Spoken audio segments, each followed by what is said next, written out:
안녕하세요. 교수 박지영입니다. 요즘 말을 많은 탄소 중립에 대해서 무엇이 정말 중요한가를 주제로 해서 2050, 1.5 이 단어들을 가지고 한번 이야기를 해볼까 합니다.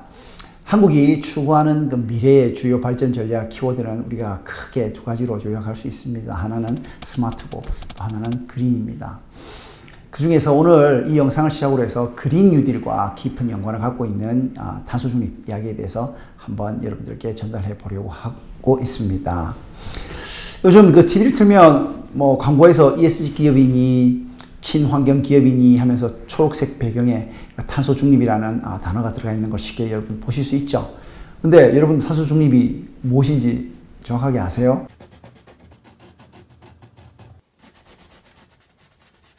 탄소의 실질적인 배출을 중립인 0으로 만드는 것이라고 할 수 있죠.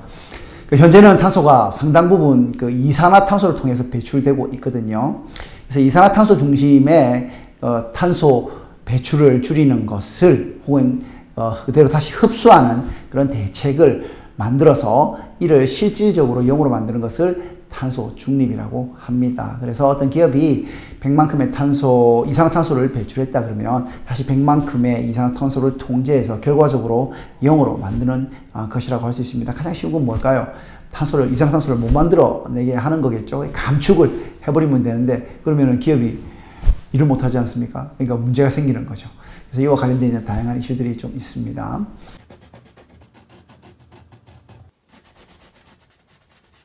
근데 우리가 또 많이 이야기하는 게 이게 넷지로라는 그런 내용도 있습니다. 이 넷지로라는 의미가 탄소 중립하고 비슷한 의미로 쓰이고 있지만 사실은 엄밀하게 본다 그러면 좀 다릅니다. 지구온난화를 일으키는 그 온실가스가 우리 크게 6가지가 있거든요. 이산화탄소, 메탄, 이산화질소, 수소불화탄소, 과불화탄소, 육불화학 뭐 이런 것들이 있습니다. 그래서 이름만 들어도 우리 옛날에 그 고등학교 때 그 화학식 보는 그런 느낌이지 않습니까? 근데 이 넷지로는 바로 이 온실가스를 일으키는 6개 순 배출물을 모두 0으로 만드는 것을 말합니다. 탄소 배출이라는 건 이 중에서 뭡니까? 이산화탄소를 0으로 만드는 것이라고 하니까 그 의미가 구분이 되고 있죠. 그래서 알고 보면 넷지로가 조금 더 광의의 개념이고 실행하기가 조금 더 어려운 그런 것이라고 볼 수 있겠습니다.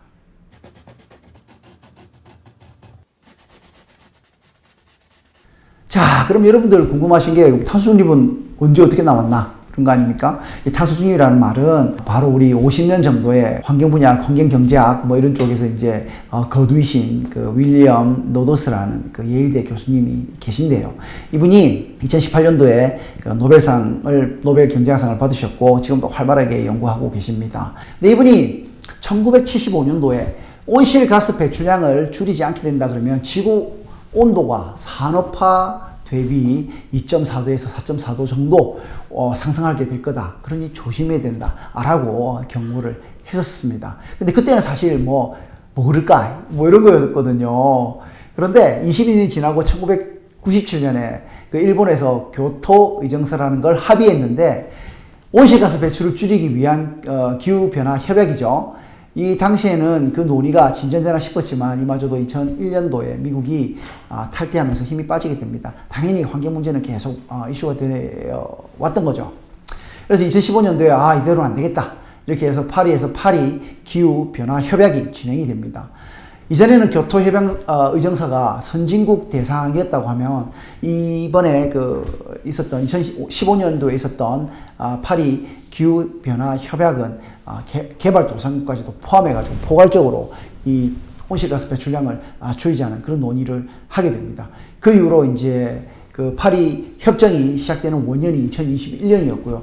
이 때문에 최근 들어가지고 굉장히 TV든 대중매체를 통해서 ESG, 기후, 탄소 중립 이런 말들이 많이 나오게 되고 또 우리들도 많이 듣게 되는 그 이유가 있게 되는 것입니다.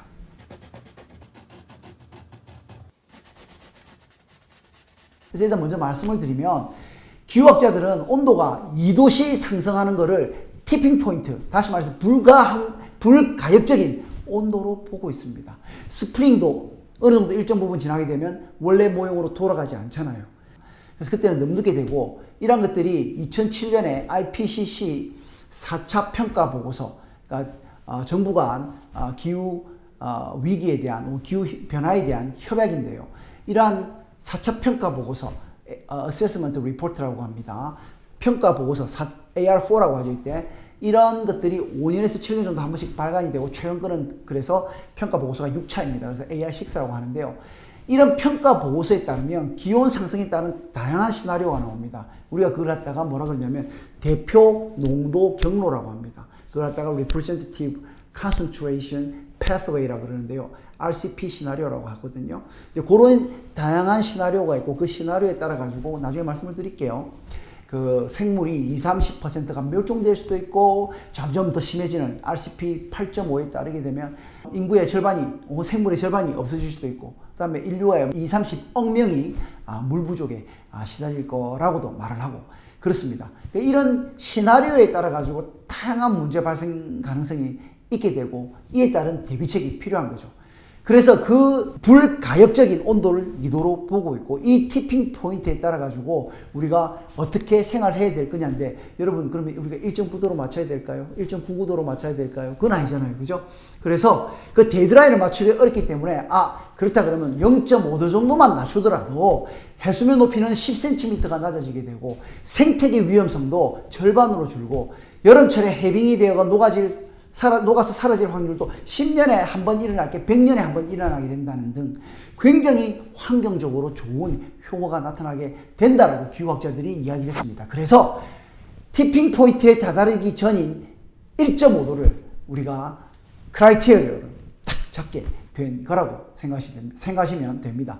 따라서 이에 대한 시뮬레이션 작업도 필요하고 글로벌 수준에서 AR6에 따른 현재 그 다양한 시나리오들이 만들어져 있고 우리나라도 이에 따라서 사회, 경제, 기후 시나리오를 만들고 있습니다. 이에 대한 것들은 다음에 소개를 시켜 드리도록 하겠습니다. 이런 부분들을 종합해서 2018년도 인천 송도에서는 IPCC 총회를 열어서 지구온난화 1.5도 특별 보고서를 최종 승인하게 되었습니다. 이 보고서 내용에 따르면 2030년까지 전 세계 온실가스 배출량을 45도까지 줄이고 2050년도에는 완전히 없애야 한다라고 이렇게 적시하였죠.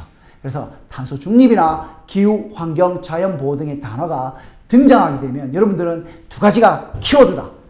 2050년 그리고 1.5.